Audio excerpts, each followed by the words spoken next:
Salut à toutes et à tous, on se retrouve aujourd'hui pour la deuxième vidéo sur les Oscars où aujourd'hui on va un petit peu regarder les résultats. On avait fait une vidéo pronostic avec Jack et aujourd'hui on va revenir sur les résultats et les prix qui ont été remis. Mais d'abord, salut Jack. Salut. Alors du coup, globalement, comme ça, est-ce que tu es plutôt satisfait des résultats qu'il y a eu aux Oscars? Bah plutôt, ouais, assez surpris parce qu'il y a pas mal de fois où j'y croyais pas et finalement mon choix de cœur l'a gagné. Et ouais, je suis plutôt satisfait, ouais. Et c'est plutôt rare avec les Oscars en général. Ouais, c'est vrai que moi aussi j'étais plutôt content. Je trouvais que tous les prix étaient globalement tous mérités. Et voilà, j'ai pas eu de mauvaises surprises dans les prix qui ont été remis. Alors du coup on va commencer tout de suite avec l'Oscar du meilleur acteur qui a donc été remis à Sam Rockwell. On avait tous les deux dit qu'il allait gagner et je pense que c'est mérité. Totalement mérité, ouais. J'étais à fond pour Sam Rockwell. C'est vrai que les autres étaient vraiment pas mal. Je profite pour dire que j'ai vu d'autres films entre la vidéo et celle-ci du coup. Et du coup j'ai un avis un peu plus complet. Et un peu plus construit on va dire et objectif, et c'est vrai que Sam Rockwell dans cette catégorie le méritait complètement, travail de fou, et donc il méritait l'Oscar. Ouais, mais globalement, enfin j'aurais pas vu d'autres concurrents vraiment, il y avait de la concurrence mais je pensais qu'il partait favori donc voilà. Pour la meilleure actrice dans un rôle secondaire, c'est Allison Janney qui l'a gagné. Je crois que t'avais dit Octavia Spencer. Ouais, un peu par défaut parce que j'avais pas vu les autres films. Ouais, et du coup ça te satisfait quand même ce résultat? Ouais, on va dire ouais. Ouais, bon. Octavia Spencer, après ce que j'avais dit c'est que elle avait un bon rôle mais il était pas assez... c'était pas vraiment un rôle à Oscar non plus. Ouais. Donc qu'elle l'ait pas finalement, ça me choque pas tellement. Ouais, bah globalement pareil, mais je suis content pour Allison Janney, c'est une actrice que j'aime vraiment beaucoup, donc je trouve ça... c'est pas... voilà, c'est pas ne pas mériter. Je trouve qu'elle le mérite amplement. Oui. Globalement pour c'est ça aussi qu'il faut dire, c'est que quand c'est pas forcément notre choix de cœur qui a gagné ou notre sélection, c'est que pour moi, à mes yeux, il n'y a pas un prix qui a été remis à un non méritant. Tous les acteurs, tous les techniciens méritent leurs Oscars. Pour le prix de la meilleure direction artistique, c'est La Forme de l'eau qui l'a remporté. Et c'est un choix qui me satisfait amplement. Globalement, on l'avait dit dans la vidéo, mais moi, peu importe le film qui allait gagner dans cette catégorie, c'était mérité à mon sens. Je trouve qu'ils avaient tous une super direction artistique. Et mon choix se portait quand même entre Blade Runner et La Forme de l'eau. Mais du coup, que La Forme de l'eau gagne, je suis quand même très content parce que c'est vrai qu'il y a quand même un énorme boulot sur l'ambiance et les environnements. Ouais, et de toute façon, la sélection était très bonne, donc on n'aurait pas été déçus dans tous les cas. Mais La Forme de l'eau, complètement méritée. Donc ouais, je valide. Valide, entièrement. Alors là, on va regrouper les deux catégories parce qu'elles se ressemblent un petit peu et de toute façon, c'est le même film qui a gagné. Pour le meilleur mixage sonore et montage sonore, c'est Dunkerque qui repart avec les deux Oscars, du coup, coup sur coup. Et ce qui est totalement normal. Personnellement, le film, je l'avais découvert au cinéma. Et c'est vrai que je l'avais pas pris en compte un petit peu quand on a fait notre vidéo pronostic. Mais le son, c'est vrai que m'avait énormément marqué. Même quand on le regarde, je sais pas, à la télé ou sur ordi, n'importe. Mais c'est vrai qu'en salle, on était tout le temps, mais ça prenait au cœur, ça prenait au corps vraiment les bruits, les explosions, les avions, ces sons hyper puissants qui nous emmenaient tout le long. Et ouais, franchement, c'est pas du tout démérité pour Dunkerque qui méritait ses Oscars techniques, en tout cas amplement. Ah, je suis bien d'accord. Moi, j'ai fait un peu le choix de la facilité en disant Baby Driver dans les deux catégories parce que j'étais sûr qu'il allait en gagner gagner un Oscar. Et finalement, c'est Dunkerque qui l'a eu. Et je soutenais Dunkerque parce que c'est vrai que techniquement, le son, l'image, tout est là pour créer un sentiment d'immersion ultra puissant. Et c'est vrai qu'en salle, c'est ultra intense, c'est ultra prenant. On est sous tension tout du long et le travail est fou. Donc totalement mérité. Y a rien à redire là-dessus, c'est amplement mérité. Ouais. Mais du coup, quand même, petite surprise pour Baby Driver ou même Blade Runner, que j'aurais bien vu dans ces catégories remporter l'Oscar, mais bon, Dunkerque, ouais, il le mérite aussi, ouais. Ça me fait entièrement plaisir. Du coup, le meilleur film d'animation maintenant, et comme on l'avait dit, et c'est un peu sans surprise, c'est Coco qui repart avec l'Oscar, parce que c'est Pixar, et parce que Pixar gagne tout le temps. Voilà, c'est un petit peu comme ça, et puis bah ils font voilà, sans grande surprise. Ils font des très bons films aussi. En même temps, le film était beau aussi, il faut le dire. C'est pas genre ils leur ont donné le prix comme ça, c'est que le film était quand même assez beau. Et le film a eu aussi l'Oscar de la meilleure musique originale. La meilleure chanson originale, ouais. Meilleure chanson, voilà, ouais. Et ouais, bah, je suis très content personnellement. Coco, moi, c'est un film qui m'a beaucoup c'est très touchant. Enfin, globalement, c'est ce que Pixar arrive toujours à faire, c'est des films qui sont toujours très touchants et qui sont pas non plus enfantins. C'est ça qui est cool, c'est que ça arrive à toucher toutes les catégories, les enfants, les ados, les adultes, même les personnes âgées. Et ce film-là, même, je pense qu'il s'identifie pas mal pour les personnes âgées, parce qu'il y a tout ce rapport avec être proche de la mort, les ancêtres, etc., se rappeler des anciens. Et franchement, je suis très content pour Coco, même s'il y avait des films en face qui auraient pu le mériter, genre Loving Vincent, qui pour l'audace de l'animation était quand même assez impressionnant, mais bon, je suis pas mécontent du tout pour Coco. Pour l'Oscar du meilleur maquillage et coiffure, c'est Les Heures Sombres qui a gagné. Je sais pas ce que t'en penses, mais moi c'est normal. C'est normal, ouais. Bah, quand on voit le travail sur Gary Oldman aussi, hein, je pense que c'est inéluctable. Ouais. Après, Confident Royal et Wonder, ouais, il y a du travail, mais bon, il y a rien d'aussi bluffant que tout le travail effectué sur Churchill, quoi. Et puis bah, le truc c'est que souvent dès qu'il y a trop de prothèses, il y a toujours un... Comment dire, on le ressent vachement. Et je trouve que justement sur Gary Oldman, on ressent pas qu'il est bloqué par sa prothèse, je sais pas, pour jouer, comme ça peut arriver des fois pour certains acteurs dans certains films. Et vraiment, je trouvais que c'était tellement impressionnant qu'on le ressentait tellement pas que ça méritait entièrement l'Oscar. Et du coup, maintenant, pour les meilleurs costumes, c'est Phantom Thread qui repart avec l'Oscar. Un film sur les costumes qui repart avec le meilleur costume. Bon, c'est pas très étonnant. C'est ce que j'allais dire, hein. C'est un film qui parle des costumes, forcément, ça coule de source. Après, il y avait quand même de bons concurrents, faut le noter, parce que Les Heures Sombres, il y avait un travail sur la remise en contexte avec l'époque. La Belle et la Bête, il y avait quand même des costumes, des robes qui étaient sublimes. C'est vrai que Phantom Thread, oui, ça, c'est un peu logique, quoi. Ouais. Même si moi, en fait, j'avais pris en compte la forme de l'eau, mais c'est vrai que tout le travail sur le costume, du coup, est pris en compte dans les maquillages. C'est ce que j'avais pas pris en compte. Sinon, je pense que j'aurais peut-être porté mon choix sur un autre film. Mais bon, c'est pas démérité, donc c'est cool. Maintenant, la meilleure musique. Je crois qu'on avait tous les deux dit La Forme de l'eau. Oui, tout à fait. Et c'est La Forme de l'eau qui l'a remporté.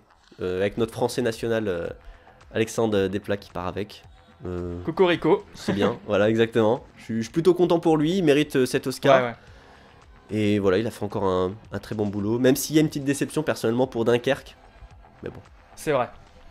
Mais comme je l'avais noté, c'était peut-être trop original ou trop déstabilisant pour l'Académie. Peut-être qu'ils n'étaient pas prêts. C'est peut-être un peu prétentieux de dire ça, mais peut-être qu'ils n'étaient pas prêts à décerner le prix à une musique pareille.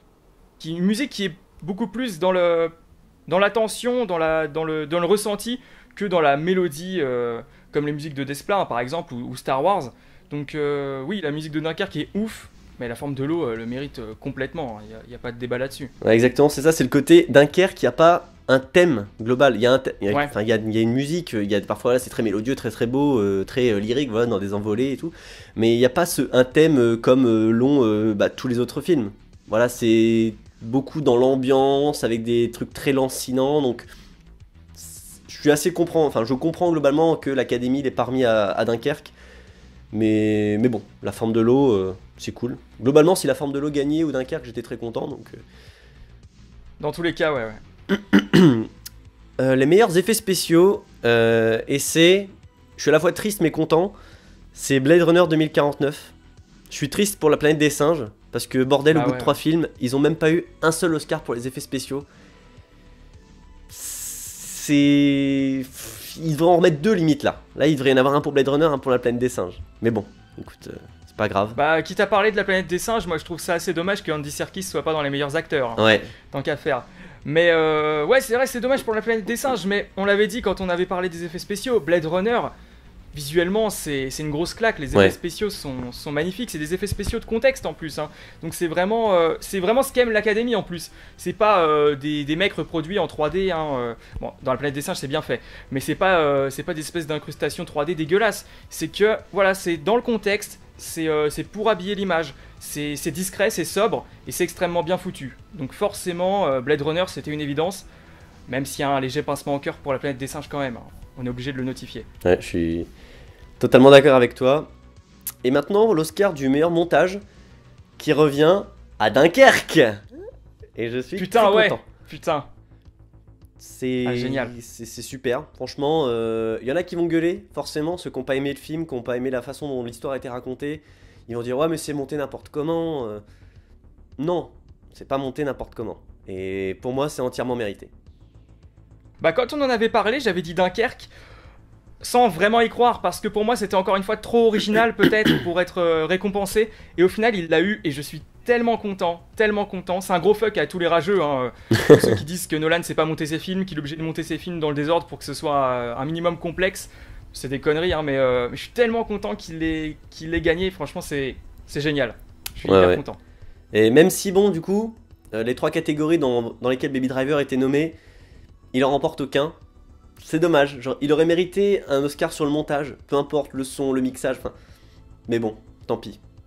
C'est quand même mérité pour Dunkerque qui lui a pris les Oscars sous le pied, quoi.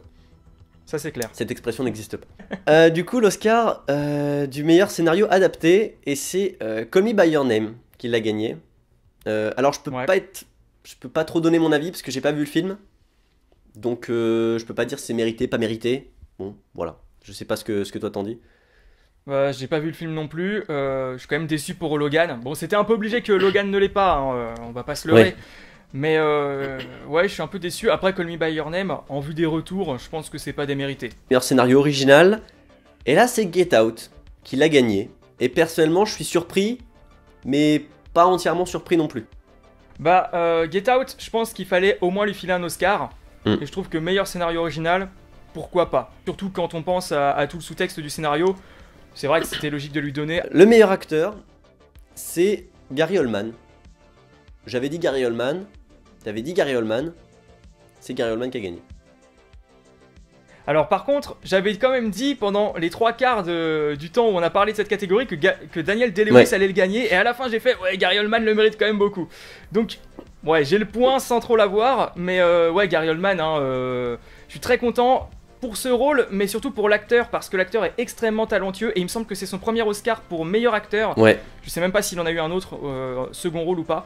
Mais dans tous les cas, je suis extrêmement content pour Gary Oldman parce que il doit avoir 60 ans, 61 ans, et il le mérite tellement pour ce rôle ou pour toute sa carrière, hein, de toute façon. Donc je suis très content pour Gary Oldman. Après meilleur acteur, meilleure actrice, et c'est Frances McDormand qui le remporte.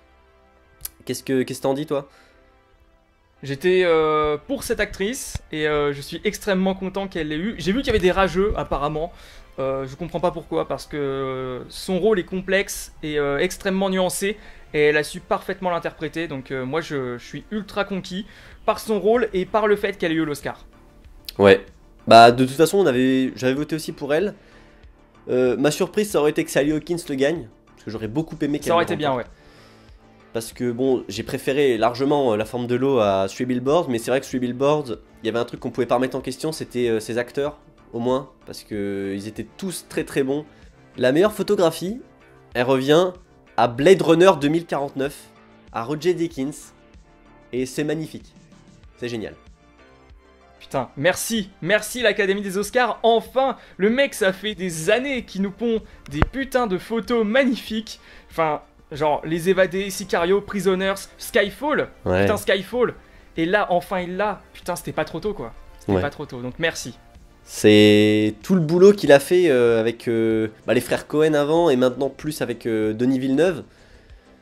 Enfin, c'est toujours complètement ouf. Enfin, globalement, tous les films de Denis Villeneuve, je les trouve magnifiques. Mais aussi parce que derrière, il y a Roger Deakins. Qui fait des lumières de taré à chaque fois. Genre les lumières dans Prisoners ou même dans Sicario. Enfin... J'adore, enfin, c'est magnifique, il fait un boulot de dingue à chaque fois. Et là qu'il le remporte, vraiment je suis tellement content parce que Blade Runner, qu'on aime ou qu'on n'aime pas, il y a une photo de dingue. Et comme on disait, chaque plan c'est un fond d'écran quoi. Enfin c'est tout le temps absolument magnifique.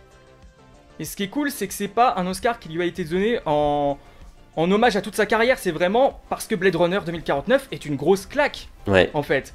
Donc c'est pas comme DiCaprio qui l'a eu pour The Revenant alors qu'il le méritait depuis 6 ans quoi. C'est vraiment Blade Runner 2049 était un film magnifique, donc on lui a remis le prix pour ça. Et je trouve que c'est encore plus beau quoi, même si toutes les fois d'avant il le méritait hein, évidemment. Du coup maintenant, l'Oscar du meilleur réalisateur qui revient à Guillermo del Toro. Et là encore, je suis super content pour lui. C'est génial. Après oui, on avait quand même parlé de Nolan parce que Nolan... Mais ouais, en choix de raison, on avait choisi Del Toro et putain, il l'a eu quoi. Enfin, c'est génial. Il le mérite tellement, tellement pour toute sa carrière et pour la forme de l'eau, hein, encore une fois. Ouais, absolument. Enfin, c'était son aboutissement ultime, La Forme de l'eau, et qu'il remporte là maintenant son Oscar du meilleur réalisateur. C'est absolument génial. Surtout que c'est complété, parce qu'on va y venir tout de suite, que La Forme de l'eau l'a remporté aussi pour le meilleur film. Et je suis à la fois un petit peu surpris, mais dans le bon sens du terme. Parce que j'aurais vu Three Billboards gagner, mais que la forme de l'eau le gagne, c'est absolument génial. Et je suis tellement content pour lui, pour tout ce qu'il a fait, tout ce qu'il a créé, c'est entièrement mérité. Ouais, c'était la surprise parce que j'étais certain à 100% que Three Billboards allait le gagner. Et à la fin, j'avais nuancé en disant mais la surprise serait cool. Et si la surprise c'est La Forme de l'eau, forcément, moi je suis ravi. Hein. Donc La Forme de l'eau était un très bon film. Donc c'est génial qu'il l'ait. À savoir que la catégorie meilleur film, généralement, il récompense pas les films les plus mémorables. Parce que déjà, je suis sûr qu'on a déjà tous oublié Moonlight, hein, tandis que La La Land, c'est encore dans la tête de tout le monde. Je m'en remettrai jamais. Mais souvent, la catégorie meilleur film récompense pas forcément le film le plus méritant. Genre Spotlight. Spotlight, quoi. Enfin, je veux dire. Alors qu'il y avait Mad Max à côté, quoi. Voilà, hein, par exemple. Et je suis content parce que La Forme de l'eau, je sais que c'est un film dont on se souviendra, ne serait-ce que parce que Del Toro, c'est un film ultime, quoi, comme tu l'as dit, pour Del Toro. Et ouais, La Forme de l'eau, c'est génial. Je suis tellement content là de ces Oscars, et en particulier des grosses catégories quand même, parce que c'est là où on pouvait vraiment être déçu. Genre Get Out, quoi. Get Out, meilleur film, arrêtez, quoi. Et La Forme de l'eau, putain, je suis tellement satisfait. Je suis vraiment content. Ouais, vraiment. Mais globalement, enfin, c'est ce qui revient globalement dans les Oscars, je trouve, là, cette année, c'est que il n'y a aucun prix, ce qui peut arriver souvent les années précédentes, c'est qu'il y a un prix qui le gagne et que vraiment je sois entièrement déçu. Parce que soit il n'était pas assez méritant, soit parce que l'Académie a préféré récompenser un film parce qu'il avait plus de teneur politique. Ou, par exemple Spotlight, voilà, comparé à un film comme Mad Max Fury Road en face, qui est un des meilleurs blockbusters des 10 dernières années largement, et le truc il a même pas gagné meilleur film. Voilà, alors que là vraiment... Del Toro le mérite entièrement parce qu'à côté il gagne meilleur réalisateur, meilleure direction artistique, il gagne des gros prix et il gagne le meilleur film. Et c'est normal. Enfin, pour moi c'est entièrement normal quoi. Et puis du coup voilà, on va pas revenir vu qu'on n'avait pas fait les pronostics sur meilleur documentaire, meilleur court-métrage parce que bon bah voilà, enfin ça servira à rien. Du coup voilà, c'est tout pour les Oscars cette année. C'était très sympa, on remet ça l'année prochaine. Ouais. Allez. Parce que c'est toujours sympathique de partager nos pronostics et d'échanger là-dessus. C'est noté, je serai là. Eh ben très bien. Et sur ce, je vous conseille d'aller voir la chaîne de Jack. Je l'avais pas dit dans la chaîne précédente, j'avais envie de me flageller. Parce qu'il fait du très très bon boulot. Si vous aimez les critiques de films plus régulières que moi, allez voir sa chaîne. Et il fait aussi des analyses de scènes. Voilà. Allez voir. Et puis voilà. Écoute, sur ce... je vous dis à très bientôt pour de prochaines vidéos. Je vous dis bye bye et à la prochaine. Salut!